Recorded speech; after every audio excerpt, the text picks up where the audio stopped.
네, 안녕하세요. 감성대리입니다. 이 영상을 보고 계신 남자분들께서는 꼭 제 이야기가 맞다, 아니다라고 댓글을 남겨주시면 감사하겠습니다. 그래야 여자분들께서 객관적인 판단이 가능하거든요. 남자친구와 오랫동안 좋은 관계를 유지하려면 어떻게 될까요? 그렇죠. 남자에 대해서 잘 알아야겠죠. 더 나아가서 남자의 본질에 대해서 정확히 아셔야 합니다. 남자친구에게 정이 떨어져서 헤어지는 건 별로 가슴 아픈 일이 아니지만 여전히 서로 사랑하고 있음에도 불구하고 뭔가 맞지 않아서 헤어진다는 건 굉장히 슬픈 일이거든요. 제가 예전에 우연히 인터넷에서 본 자료가 있었는데 심리학 중에서 여성 심리학을 읽는데 남성 심리학이 없다는 거예요. 그 이유를 봤더니 아동 심리학과 남성 심리학이 거의 90% 이상이 일치하기 때문에 심리학에서는 남성 심리학이 없다는 겁니다. 저는 이게 사실인지 아닌지는 모르겠어요. 혹시 잘 아시는 분 계시면 댓글 부탁드리겠습니다. 한마디로 남자는 어린 아이와 같다는 의미에서 그런 말이 나온 것 같아요. 지금 제 첫째 아들이 7살인데 제가 아들을 키우다 보니까 아동 심리학과 남성 심리학은 거의 일치한다는 건 아예 틀린 말이 아닌 것 같아요. 아이가 뭘 좋아하는지 하나씩 짚어볼게요. 아이들은 칭찬해주고 고맙다 그러면 굉장히 좋아합니다. 제가 예전에 아이를 키우면서 봤던 책 양육 쇼크라는 책이 있습니다. 거기에 보면 아이를 칭찬할 때도 어떻게 칭찬하는 게 좋은지에 대해서 나온 내용이 있는데 어떤 아이의 행동에 대한 결과에 대해서 칭찬하지 말고 그 아이가 했던 노력에 대해서 칭찬하라고 나와 있습니다. 예를 들면 아이가 블록놀이를 가지고 놀다가 부모님께 칭찬받고 싶어서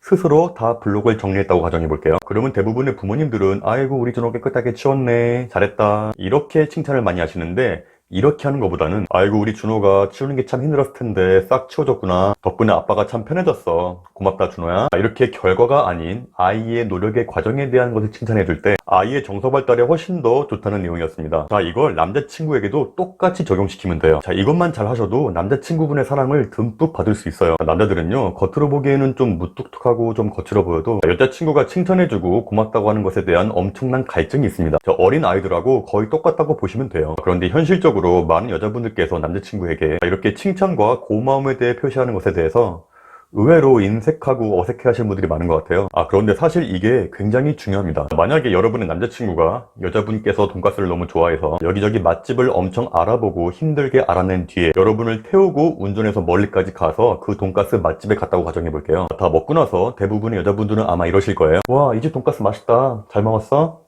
돈가스가 맛있다고 한 것에 대해서만 고마움을 표시했죠. 그런데 그렇게보다는 이런 식으로 해주세요. 우리 오빠 나 돈가스 좋아한다고 이렇게 알아봐주고 여기까지 운전하고 오느라 힘들었지, 너무 고마워 오빠. 이렇게 남자가 여자분을 위해서 했던 행동에 대해서 칭찬해주세요. 여기서 남자분들께 질문 드리겠습니다. 상상해보세요. 여자친구분께서 이런 식으로 말씀하신다면 기분이 어떠시겠어요? 너무 기분 좋고 사랑스럽지 않나요? 그리고 또 어떤 생각이 드시나요? 그렇죠, 다음에도 또 이렇게 한번 해주고 싶은 마음이 자연스럽게 들 겁니다. 여자분께서 이런 식으로 진심으로 칭찬해 주시고 고마움을 표시하셔야 남자분들은 다음에 여자친구를 데리고 어딜 또 한번 가볼까라고 고민을 하게 되겠죠. 그런데 만약에 여자분께서 그렇게 고마워하지도 않고 에이 멀리까지 왔는데 별로 맛이 없다 이렇게 하고 다 먹고 나서도 잘 먹었단 말 한마디 없이 식당 문을 휙 나가버린다면 남자친구 입장에서는 여자친구를 데리고 또 어디를 가고 싶겠어요? 아니죠.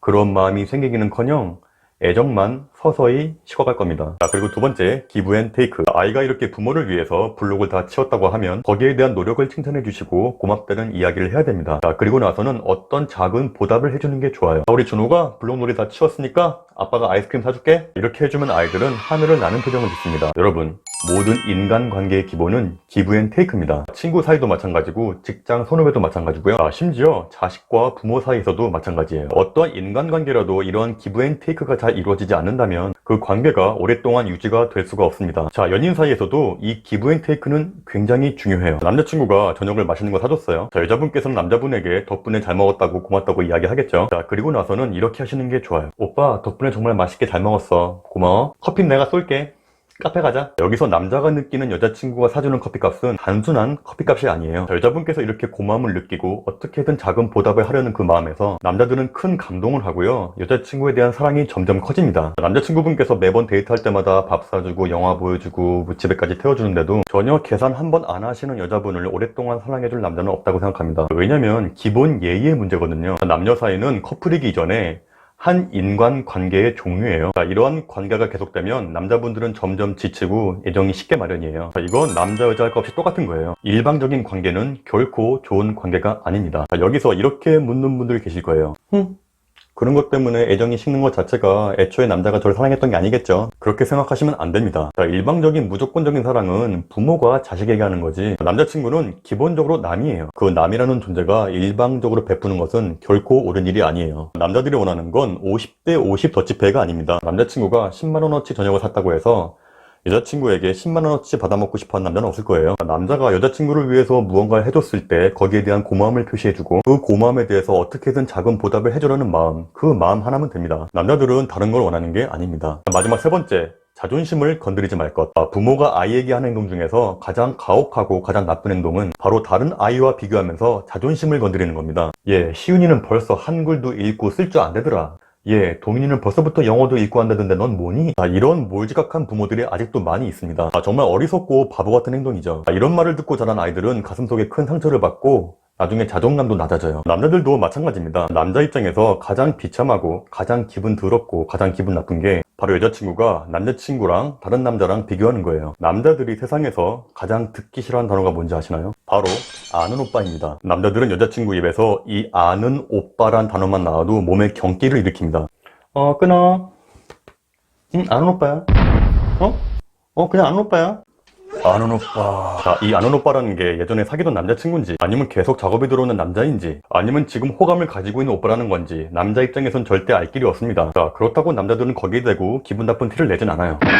그런데 이 아는 오빠란 말만 들어도 경기를 일으킨 남자친구에게 나 아는 오빠 한 명 있는데 이번에 대기업 들어갔대. 나 아는 오빠 있는데 이번에 미국에 취업했대. 나 아는 오빠 있는데 이번에 벤츠 뽑았대. 여자분 입장에서는 아무 생각 없이 하는 이런 얘기가 남자친구와 그 아는 오빠를 직접적으로 비교하진 않았지만 이미 남자 입장에서는 비교당하고 있다는 생각이 들어요. 게다가 만약에 지금 남자친구가 취업을 못하고 있는 상황이든가 아니면 지금 다니고 있는 회사가 너무 레벨이 비교된다면 남자분의 기분은 더 이상 자세히 설명하지 않겠습니다. 자, 그리고 또 하나의 예를 들어보자면 지금은 스마트폰마다 내비게이션이 깔려 있어서 그런 일은 별로 없는데 제가 20대 중반까지만 해도 이 내비게이션이라는 게 없었어요. 따라서 커플끼리 차로 운전하다가 길을 잃어버리는 일은 되게 흔했어요. 남자는요, 여자친구 앞에서 뭔가 좀 못하는 모습을 보여주든가 무능한 모습을 보여주는 걸 죽기보다 싫어합니다. 여자친구를 태우고 운전해서 어디를 가고 있는데 길을 잃어버렸다면 남자친구의 머릿속은 아마 쥐가 나 있을 거예요. 어떻게든 다시 옳은 길을 찾아서 가야 되는데 그러질 못하니까 등에서는 이미 식은땀이 줄줄 흐릅니다. 이럴 때 만약에 여자친구가 길 잃어버렸으면은 뺑뺑 돌지 말고 좀 내려서 물어보든가 어떻게 해. 절대 이러지는 마세요. 남자친구 돌아버립니다. 이럴 때 제일 중요한 건요, 지금 이 상황에서 남자친구가 길을 잃어버린 것에 대해서 전혀 개의치 않고 있다라는 느낌을 주세요. 남자친구의 손을 가볍게 잡아준다든지,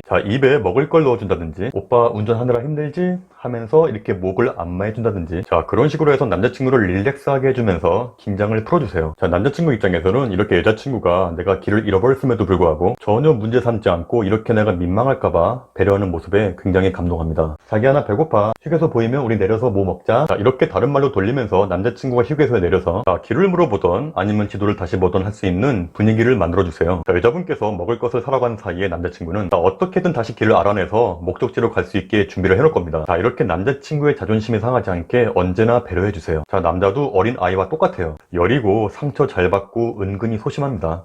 정리해서 말씀드리겠습니다. 여러분의 남자친구를 어린 아이와 같다고 생각하세요. 첫 번째, 남자친구가 여자분을 위해서 어떤 무언가를 했을 때 그것에 대한 결과보다는 남자친구가 여자친구를 위해서 해준 노력에 대해서 칭찬하고 고맙다는 표현을 꼭 할 것. 둘째, 기브 앤 테이크. 남자친구가 여자분을 위해서 뭔가 해줬을 때 꼭 그것에 대한 작은 보답을 해줄 것. 기브 앤 테이크는 모든 인간관계의 기본입니다. 세 번째, 자존심을 건드리지 말 것. 남자는 여자친구 앞에서 뭔가를 못하든가 무능한 모습을 보여주는 걸 끔찍하게 싫어합니다. 남들과 비교한다든가 자존심을 건드리는 말은 절대로 하지 말 것. 여자분께서 이 세 가지만 잘하셔도 남자친구는 여러분을 오랫동안 예쁘게 사랑해줄 겁니다. 오늘 영상 여기까지 하겠습니다.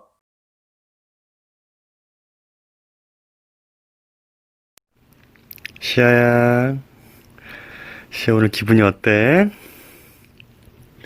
시아 오랜만에 아빠랑 나가고 싶었는데 오늘 날씨가 너무 안 좋아서 안 될 것 같아. 밤에 나가야겠다, 그치?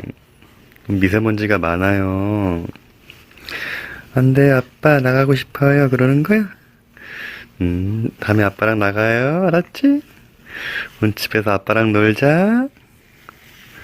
아빠랑 같이 여기저기 구경도 하고 그림도 그리고 그럴까? 그럴까요? 그럴까요? 그럴까요, 말까요? 아, 뭐